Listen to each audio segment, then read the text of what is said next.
যখন যে কাজটা করতে হবে ঠিক তার উল্টো কাজটাই মন্ত্রী মশাই করবে। তার মানে এই দুর্দিনে রাজকোষ থেকে কিছু সাহায্য করতে হবে, এইটা তোমার মত? আপনি বুঝলেন কি করে যে সন্ন্যাসী সাহায্য চাইতে আসছেন? দরজা থেকে সন্ন্যাসীকে ফিরিয়ে দিলে রাজ্যের অমঙ্গল হয়, সে বোধটুকুও নেই আপনার? মন্ত্রী, তুমি কোথায় আমায় সঠিক মন্ত্রণা দেবে, না তার বদলে তুমি যন্ত্রণাই দিচ্ছ ক্রমাগত। গোপাল, তুমি ঠিক বলেছ, সন্ন্যাসীকে আমার ডাকা উচিত। যাও, সসম্মানে সন্ন্যাসীকে নিয়ে এসো। মন্ত্রীমশাই যন্ত্রণা দেন মন্ত্রণা ছেড়ে, উল্টো পাল্টা অনেক কিছু বলেন মাথা নেড়ে।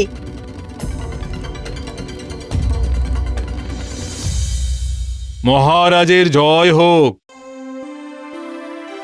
হবে মহারাজ, এই তো সুযোগ। এই সুযোগে কিছু কামিয়ে নেওয়া যাবে। অতিবৃষ্টি আর অনাবৃষ্টি ফি বছরেই কিছু কামিয়ে নেওয়া যাবে। মন্ত্রী মশাই, আমরা বিপদে পড়লে ঈশ্বরকে স্মরণ করি, এটা খুব স্বাভাবিক ঘটনা, কিন্তু অহেতুক খরচ করে হোমযজ্ঞ করা আমি সমর্থন করলাম না। এইগুলোকে বলে প্রাকৃতিক বিপর্যয়। আমরা গাছ কাটছি, পুকুর ভরাট করছি, এগুলো আমাদের পাপের শাস্তি। হ্যাঁ মহারাজ, মানুষ দুঃখে পড়লেই দুঃখ থেকে পরিত্রাণ পাওয়ার জন্য ঈশ্বরের আরাধনা করেন। আমরা এখন সংকটে পড়েছি মহারাজ, আমাদের হোম যজ্ঞ করাটা যুক্তিযুক্ত বলেই মনে হয়। ঈশ্বর মানুষের পরীক্ষা নেন মন্ত্রী মশাই। একটা গল্প শুনুন। গোপাল, গোপাল, তুমি তোমার চিরকালীন পেশা ছেড়ে দিয়ে গল্প কথকের পেশা বেছে নিলে নাকি? ফাঁড় থেকে গল্প কতক, মরে যাই। আহ, এখন এই দুঃসময়ে অহেতুক নিজেদের মধ্যে আক্রমণ প্রতি আক্রমণ করো না তো, সংযত হও। আমি সব দিক ভেবে সবার কথা শুনে এই সিদ্ধান্ত নিলাম যে এই সময়ে আমাদের কোনো বাড়তি খরচ করা হবে না। মহারাজ, এটাই সঠিক সিদ্ধান্ত। ত্রাণ নিয়েও কিছু এদিক ওদিক করতে হবে। মহারাজের আদেশ শিরোধার্য। ত্রাণ নিয়ে কি ভাবছেন মহারাজ? আমি আজ সারা রাত ধরে ভাববো এই অবস্থায় আমার দরিদ্র প্রজাদের জন্য কি করা যায়। আজ আমার সভা এই পর্যন্তই। কাল কিন্তু সবাই খুব তাড়াতাড়ি রাজসভায় আসবে। ঠিক আছে।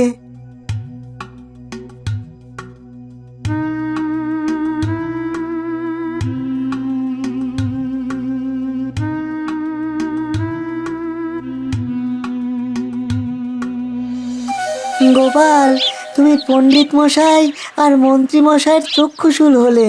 হ্যাঁ, আমার কারণ যদি শুভ হয়, আমার কথায় যদি যুক্তি থাকে, তাহলে এই সমস্ত বিষয়গুলো আমি ঠিক সামলে নেব। এখন দুস্থ মানুষের পাশে দাঁড়ানো দরকার। চোখ রাঙাচ্ছে রোদ, জ্বলছে ফসল মাঠ, মন্ত্রীমশাই নির্বোধ, দিচ্ছেন হোমযজ্ঞের পাঠ। তুমি যথার্থই বলেছ। যাক, মহারাজ যে এই হোম নিয়ে তার মত দেননি, এটা খুবই ভালো লক্ষণ। গোপাল আমার বাড়াভাতে ছাই ফেলে দিল। মহারাজকে বেশ রাজি করিয়ে আনছিলাম, ওইখানেই জল ঢেলে দিল। সত্যি, নিজেও খেলো না আর আমাদেরও খেতে দিল না।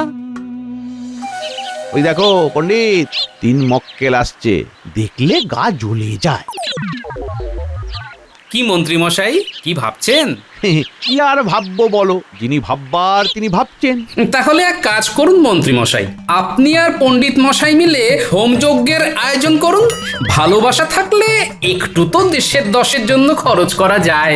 তুমি আর বেশি কথা বলো না তো, রাজসভায় অনেক কথা বলেছো, এবার একটু চুপ করে থাকো। আমরা কি করব সেটা আমরা ভাববো। মন্ত্রীমশাই ভাববেন দেশের কথা। বাবা, সেইটা শুনে বুকের মাঝে লাগলো ব্যথা। তুমি কার সাথে কথা বলছো তুমি জানো? আমার লেজে পা দিও না, যখন ছোবল খাবে তখন বুঝবে। ওরে বাবা, সভাকবি, বিজ্ঞানী, পালাও পালাও। মন্ত্রী মশাই এক বিচিত্র দুপে জীব। উনি কথা বলেন মানুষের ভাষায়, দেখতেও মানুষের মতো, কিন্তু লেজ আছে।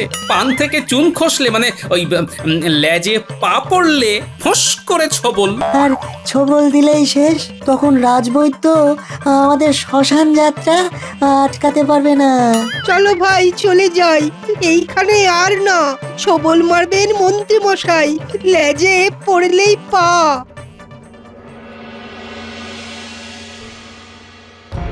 দেখেছেন মন্ত্রী মশাই, গোপালের সাথে সাথে ওই সভাকবি আর বিজ্ঞানী খুব পেরেছে। ধরাকে একেবারে সরা দেখছে। ঠিক আছে, সময় আমারও আসবে, দিন আমারও বদলাবে, তখন সুদে আসলে সব উসুল করে নেব। চলো।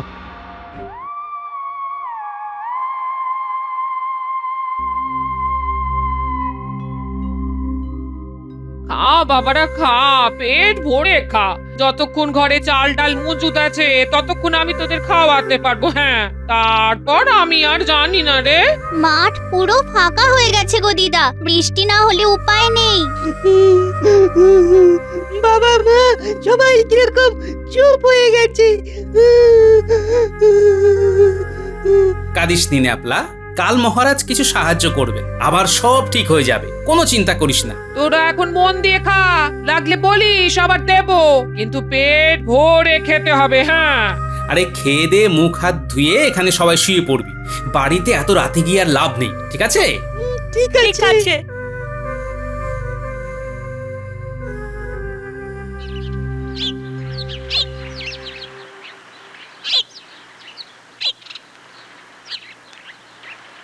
দীর্ঘ পথশ্রমে খুব ক্লান্ত আমি, একটু জল দিতে পারো? প্রভু, কোনো জায়গায় এক ফোঁটা জলও নেই। আমরা জল সেই কত দূর থেকে নিয়ে আসছি, আমরা তেষ্টা মেটাবো কেমন করে? হ্যাঁ, একটু গলা ভেজালেই আমি আবার চলতে পারবো। এক ঘটি জল দাও।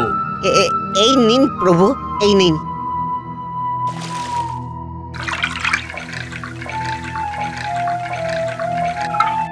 আপনি সন্ন্যাসী, আপনি যা বললেন যে আপনি অনেক দূর থেকে আসছেন, শুধু জল খেয়ে কি হবে? দুটো মিষ্টি খান, আমার দোকানের মিষ্টি। এই দারুণ দুর্দিনেও তুমি তোমার ধর্ম ভোলনি, এটা আমি মনে রাখবো বাবা। আর তোমাদের একটা কথা বলি, খুব শিগগিরই আকাশ জুড়ে মেঘ ডাকবে, বৃষ্টি হবে, চিন্তা করো না। বলছেন প্রভু? বলছি, দুঃখের পরে সুখও আছে, এটা চাকার মতো ঘোরে। তোমরা এতদিন দুঃখ ভোগ করেছো, এবার তোমাদের সুখ ভোগের পালা। আচ্ছা, রাজবাড়িটা কোথায়? আমি তোমাদের রাজার সঙ্গে একটু দেখা করতে চাই। এই পথ দিয়ে সোজা চলে যান, সামনেই দেখতে পাবেন রাজপ্রাসাদ। বেশ, রাজ্যবাসীর মঙ্গল হোক। আমাদের আর ভয় নেই, কিছুদিন পরে বৃষ্টি আসবে। সন্ন্যাসীর কথা কখনো মিথ্যে হয় না।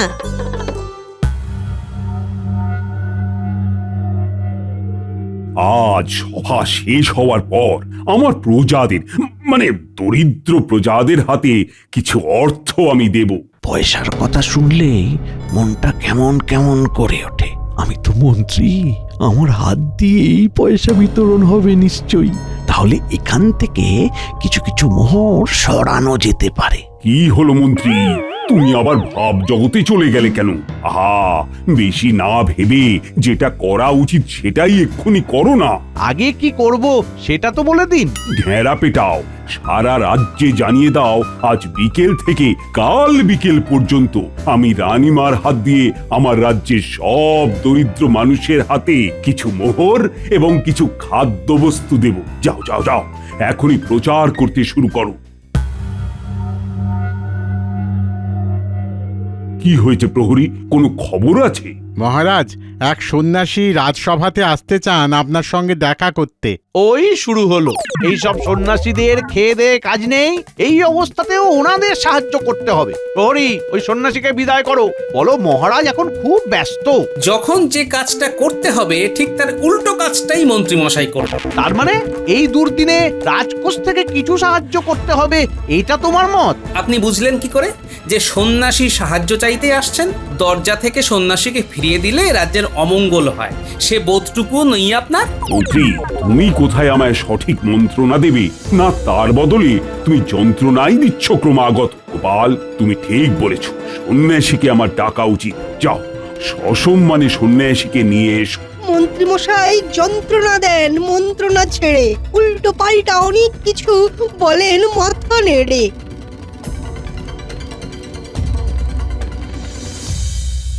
মহারাজের জয় হোক। মহারাজ, আমি একটা প্রস্তাব নিয়ে আপনার কাছে এসেছি। না, আমি কোনো সাহায্য চাইতে আসিনি, আপনার জানাটা ভুল। না সন্ন্যাসী ঠাকুর, আমি ঠিক ওই রকম ভাবতে চাইনি। আমি কি আমার মন দিয়ে সবকিছু করতে পারি মন্ত্রীমশাই? আপনার মনের চলাচল সেটাও আমি জানি, তবে ওই কথা থাক, আমরা কাজের কথায় আসি। হ্যাঁ বলুন, কাজের কথাই বলুন। আপনার আশীর্বাদ আমাদের খুব প্রয়োজন। আমাদের রাজ্য খরার মধ্যে দিয়ে চলছে। আমি আশার বাণী দিতে এসেছি। দুঃখের পরে সুখ অবশ্যই আসে, কিন্তু সেই সুখকে আনতে হয়। এখানেও সেই সুখকে আনতে হবে মহারাজ, নিজের বুদ্ধি আর বিবেচনা দিয়ে। বুদ্ধি বিবেচনা, তার মানে আমাকে প্রয়োজন। তাই নাকি মন্ত্রীমশাই? ঠিক আছে, দেখা যাক আপনার বুদ্ধি বিবেচনা কি বলে। আমি একটা গল্প বলবো, গল্প বলার পর আমি একটা প্রশ্ন করব, আর সেই প্রশ্নের সঠিক উত্তর দিতে পারলে আগামী 24 ঘন্টার মধ্যে আকাশ জুড়ে বৃষ্টি আসবে। আর যদি মন্ত্রীমশাই আপনি উত্তর দিতে না পারেন, তবে আপনার খুব ক্ষতি হবে, কারণ আপনি আমাকে না জেনে বিচার করেছেন। তার তো একটা শাস্তি আছে। ক্ষমা করুন। আগে মন দিয়ে আমার গল্পটা শুনুন। সমস্ত সভাসদদের বলছি, তারাও মন দিয়ে গল্পটা শুনুন। বলুন সন্ন্যাসী ঠাকুর, আপনি নিঃসংকোচে গল্পটি বলুন। নন্দন নামে এক দরিদ্র চাষির পুত্র ছিল। অনেক কষ্টে, অনেক দুঃখে, বিবাহের অনেক বছর পর নন্দনের জন্ম হয়। তার বাবা মা তাকে খুব আদরের সাথে, স্নেহের সাথে লালন পালন করে বড় করেন।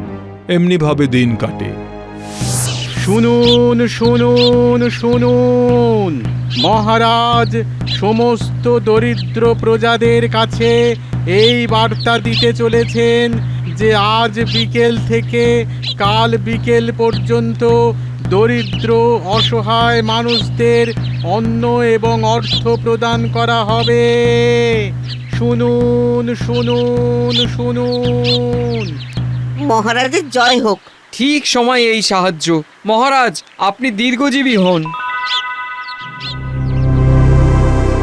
নন্দন পড়াশোনা করেনি, লেখাপড়ায় তার অভিরুচি ছিল না, কিন্তু সে বিদ্বান এবং পণ্ডিতদের সাথে মেলামেশা করত। পড়াশোনায় ইচ্ছে ছিল না, কিন্তু বিদ্বান লোকেদের সাথে মেলামেশা করতে তার ইচ্ছা করত। মানে সহজে সব কিছু শিখে নেবার ধান্দা। কেন এই কথাটা বলছেন মন্ত্রীমশাই? অনেকেই শিক্ষিত হয় না, কিন্তু জ্ঞানের আকাঙ্ক্ষা তো থাকে। যেমন আমি, লেখাপড়া তো হলো না, তাই বিজ্ঞানী, সভাকবি, পণ্ডিত এদের সাথে একটু বেশি সময় কাটাই, কিছু শিখবো বলে। দারুণ বলেছ গোপাল, একেবারে সঠিক কথা বলেছ। নিন নিন প্রভু, আপনার গল্প বলতে থাকুন। এমনি ভাবে দিন যায়। নন্দনের বয়স সবে 10। একদিন সে অনেক বন্ধুদের সাথে খেলছিল, ঠিক তখন ওই জায়গা দিয়ে একজন পণ্ডিত যাচ্ছিলেন। পণ্ডিতের নাম বিষ্ণু শর্মা। ওদের কাদা মাখা বল পণ্ডিতের গায়ে লাগে। পণ্ডিতের সাদা কাপড়ে কালো ছোপ পড়ে যায়। পণ্ডিত রেগে যান। সবাই ভয়ে ভয়ে চলে গেলে নন্দন কিন্তু দাঁড়িয়ে থাকে। বাহ, সৎ সাহস আছে বলতে হবে। একা দাঁড়িয়ে থাকা চারটিখানি কথা নয়। কি যে চলছে কিছু বুঝতে পারছি না। সন্ন্যাসী এসে গল্প বলছে আর মহারাজ বসে বসে শুনছে। আমার এই গল্প আপনার ভালো না লাগতে পারে মন্ত্রীমশাই, কিন্তু আপনাকে শেষ পর্যন্ত থাকতে হবে। এই কথাটা মনে রাখবেন, কারণ উত্তরটা দিতে হবে, নইলে কিন্তু আপনার সমূহ ক্ষতি। যা ভাবছি তাই দেখি সব হুবহু বলে দিচ্ছে। এ তো মহা মুশকিল হলো। এর সাথে পেরে ওঠা খুব মুশকিল। উনি কিসের জন্য এসেছেন? না না না না বাবা, আর ভাববো না, আর ভাববো না। সেটাই আপনার পক্ষে মঙ্গলজনক মন্ত্রীমশাই। মন্ত্রী, তুমি একটু সুস্থ আর শান্ত হয়ে বসবে, আমাদের কাহিনীটা শুনতে দেবে। মনে রেখো, এই কাহিনীর উত্তর দেওয়ার মধ্যেই আছে আমাদের বাঁচা মরা। অতএব শান্ত থাকো। পণ্ডিত খুব সহজভাবে জিজ্ঞেস করলেন, সমস্ত বদমাশদের মধ্যে তুমি একজন, তা সত্ত্বেও তোমার ভয় হলো না? নন্দন উত্তর দিল, ভয় পেতে হয় যদি, তবে সূর্যকে ভয় পাবো। মনোরম জ্যোৎস্না যে দেয়, সেই চন্দ্রদেবকে কেন ভয় করব? বাহ, ভারী চমৎকার কথা বললো তো। এইখানেই আমার প্রথম প্রশ্ন। মহারাজ, নন্দন এই রকম কথা কেন বলল? কি মন্ত্রীমশাই, আমার প্রথম প্রশ্নের উত্তর দিন। পণ্ডিতকে চন্দ্রদেব বলল কেন নন্দন? কি গোপাল, সত্যি তো পণ্ডিতকে চন্দ্রদেব বলল কেন? অন্য কোনো নাম দিল না কেন? খুব সহজ উত্তর সন্ন্যাসী ঠাকুর। ওই পণ্ডিতের গায়ে সাদা পোশাক, চাঁদ সাদা, আর পণ্ডিতের সাদা পোশাকে কালো ময়লা দাগ হলো কলঙ্ক। যাদের গায়ে কলঙ্ক থাকে। একেবারে সঠিক উত্তর। সত্যিই তোমার বুদ্ধি আছে গোপাল। বেশ, এরপর আবার শুরু করি গল্পের দ্বিতীয় ভাগ।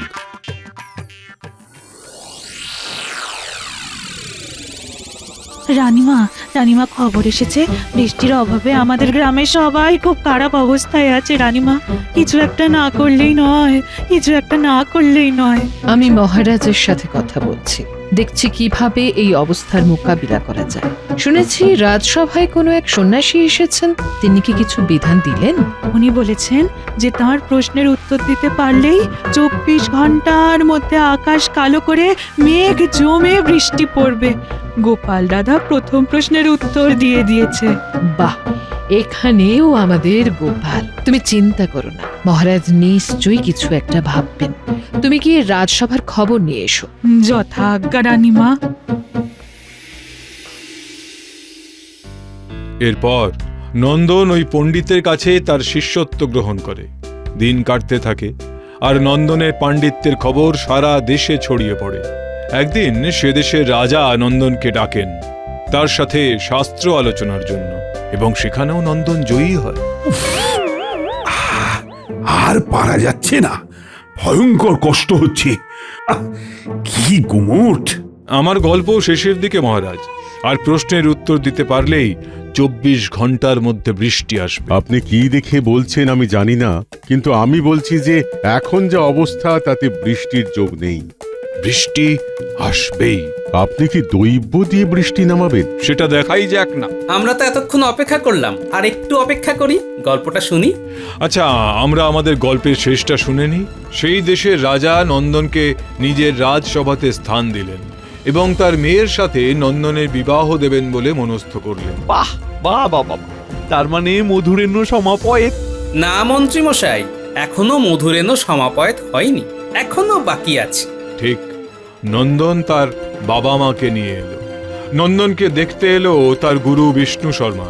বিষ্ণু শর্মা এসে নন্দনকে বলেন তাকে রাজসভাতে বহাল করবার জন্য মহারাজকে বলতে। নন্দন রাজি হয়নি, তাই তো সন্ন্যাসী ঠাকুর? তার মানে নন্দন একজন অকৃতজ্ঞ। সত্যি কি নন্দন অকৃতজ্ঞ?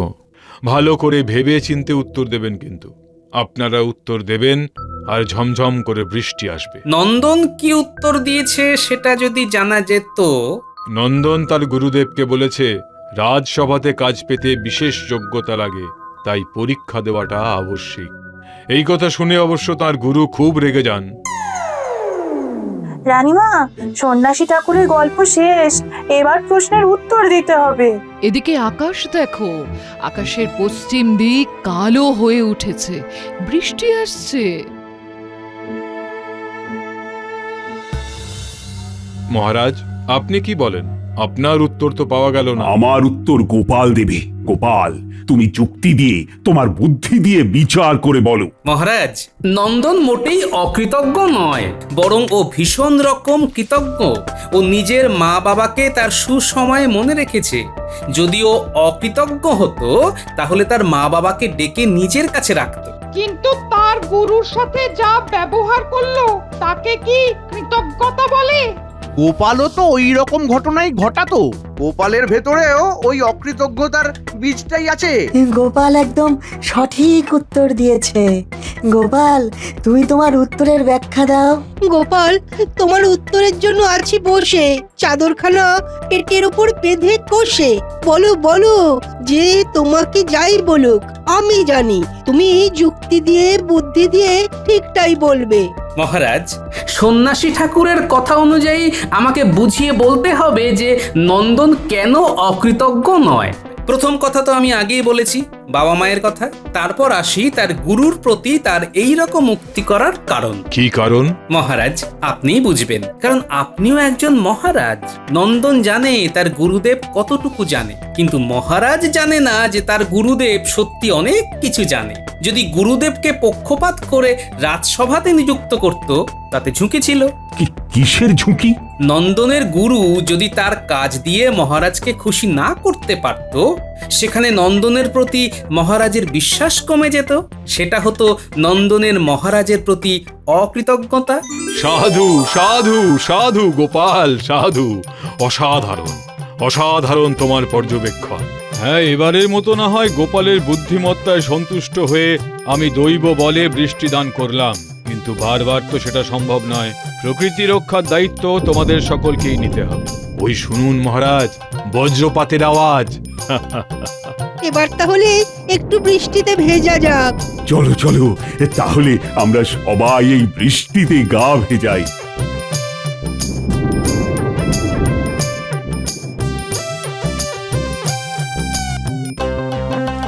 আহ, কি সুন্দর শব্দ! আবার আমার রাজ্য সবুজে ভরে উঠবে। আমাদের অনেক গাছ বসাতে হবে, সবুজ করতে হবে।